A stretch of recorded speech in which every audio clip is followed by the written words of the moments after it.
All right, ladies and gentlemen, here with head coach of the Revision Buffalo Wings, Haak. Eric, all the way from Buffalo.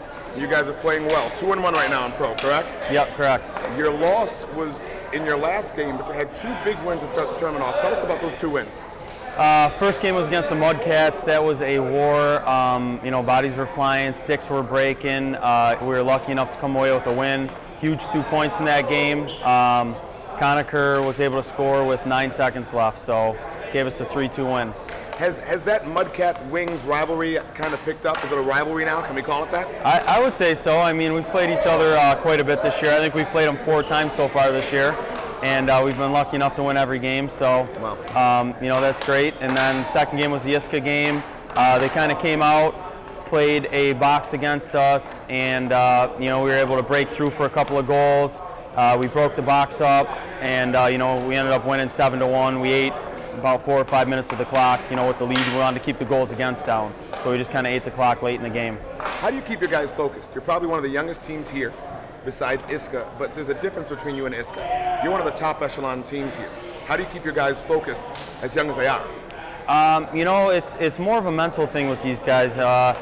Each one of them is a highly skilled hockey player, and all these teams here are. So I think that the mental aspect of the game is huge. Just keeping them positive and not negative. I mean, there's going to be some questionable bad calls in the game, but there's nothing you can do about it. You got to work through it.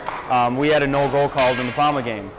I mean, I thought it should have been a goal. Everybody else thought it should have been a goal, but you just got to throw it behind you and move forward. I mean, you're not going to get the goal back, so just got to keep playing. Let's ask this. We know that some things need to happen. Maybe one thing needs to happen for you guys to get in the playoffs. Is it one of those things where you think there's a favorite going into the playoffs, and once it's down to 4 teams, anybody can win? No, I mean, in my mind, it doesn't matter if you're 1 seed, 2 seed, 3 seed, 4 seed. It's semis. Everybody's got just as good of a shot, and there's going to be one top-notch team that's going to get left out of the pack here. Right. With only 4 teams making the playoffs. So, let's talk about the play of some of your players right now.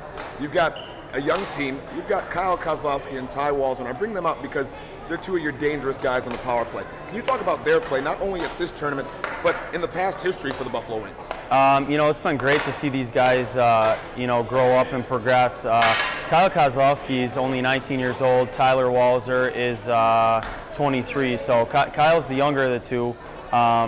Just a really smart hockey player, knows where he wants to put the puck, and he's hungry. It's just great to see them both progress the way they have. When you talk about goaltenders in the pro division, Richie Latona's name is not mentioned a lot, but Richie Latona is probably one of the most solid goaltenders here. Talk about his play, and tell me why you think he's not mentioned. I don't think he's mentioned. I mean, when we started this thing a couple of years ago, I mean, we started back in '08 in Buffalo.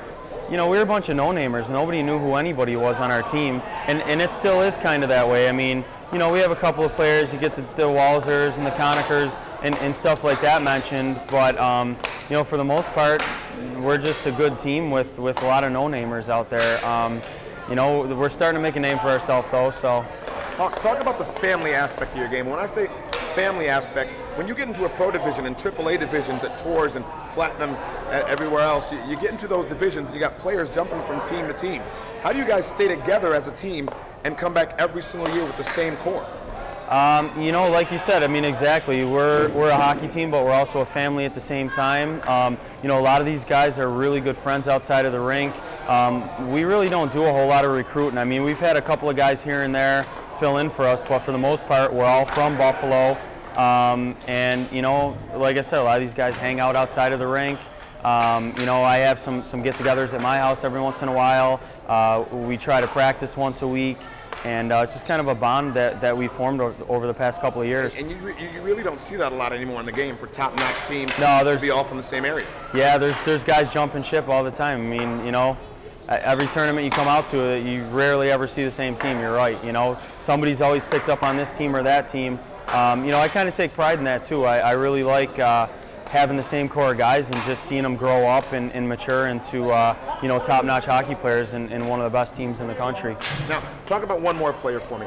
I'd say one of your most dedicated and probably fiercest players out there would probably be Ricky Namoyski, a leader on the rink most of the time. And talk about his play and talk about why he's a pro player. Rick's a big-time gamer. I mean, he's hungry out there. He's a really smart player too. He's just got a hunger for the game. You know, he's a really confident player, and you know, like you say, he's a team leader. I mean, if Rick's you know, playing at his top level, we kind of get the ladder effect. You know, Rick's playing good, then Conacher's playing good, Tyler's playing good. You know, it kind of works like that. But you know, Rick is a great player, awesome in front of the net, huge. One more game, one more pro game, then it's you guys against Mission. Going into that game, what are you telling your guys in the locker room to get them pumped up for that game? You know, I mean, we'll have a little chat in the locker room. I don't really want to reveal our game plan with these guys sitting right here, but you know, I mean, we're just going to go out there hungry and just keep playing our game. I mean, we have a system that everybody's comfortable with. Everybody knows what their job is, so we'll just go out there and handle our business. Ladies and gentlemen, Haak, head coach of the Revision Buffalo Wings. Thanks, Georgie. Good luck, Coach. Thank you.